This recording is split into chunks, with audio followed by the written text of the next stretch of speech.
In the year 2028, there is no such thing as the United States of America.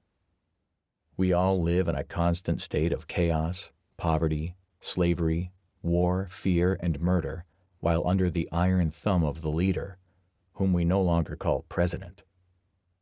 Our Alpha and Omega is what this world knows her as, being that she is a ruthless and sinister dictator.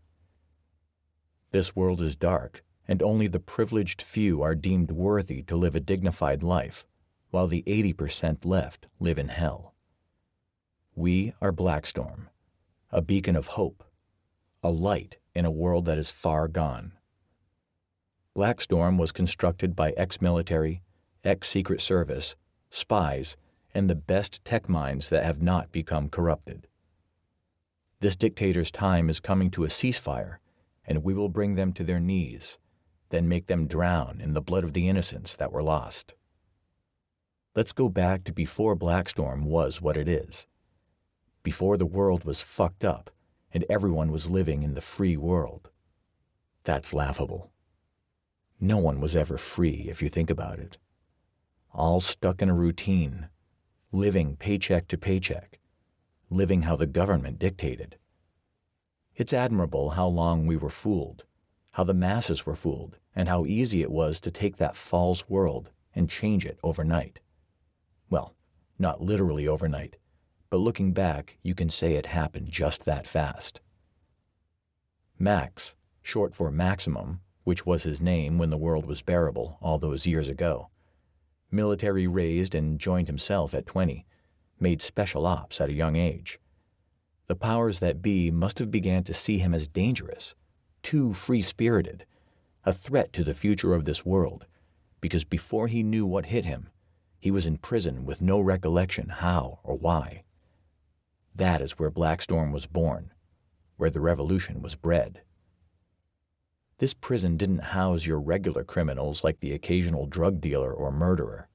It housed everyone the new government felt would be a threat to their dark, new world order. Men and women were stored together, and the ones who mated never saw their offspring once born. Many took their own lives. Don't blame them. Max was close himself at times. Until Max came to a revelation, or in better terms, his memory came back. Why kill himself and let the enemy live? See, he never was the one to believe in a higher power or the saying, everything happens for a reason, until now. He knows why and for what he was thrown onto this earth, to live through this moment in history and face what has come in his path. Finally, Max knows why his enemies fear him as Rookie Maximum. He is the judge on this earth, and the judge declares war. 2025, Nova High Security Prison in Maryland. Screams of agony are all you hear coming from the factory. The factory is what the numbers call the place you're taken to give birth and be experimented on. Anyone who makes it back is just a meat casing. Their minds are gone. Max has been the only occupant in his cell for the year since he moved into his new home in 2023. As Max sat on his cot against the stone wall listening to the cries and screams from the factory, it happened. The sounds of the tumblers turning and then the iron door opening. Max opened his eyes and saw the guard shove in a woman. "Get in there," the guard says, the smugness in his voice on full display as he smacks her ass. In a blink, the woman had the guard on his knees, crying out in pain. "Raise your hand to touch me again, and I'll eat it." She pushed him out of the cell, and the iron door slammed shut. "Well, remind me not to touch you," Max said as she turned and walked to her cot. She just observed him and didn't really say anything.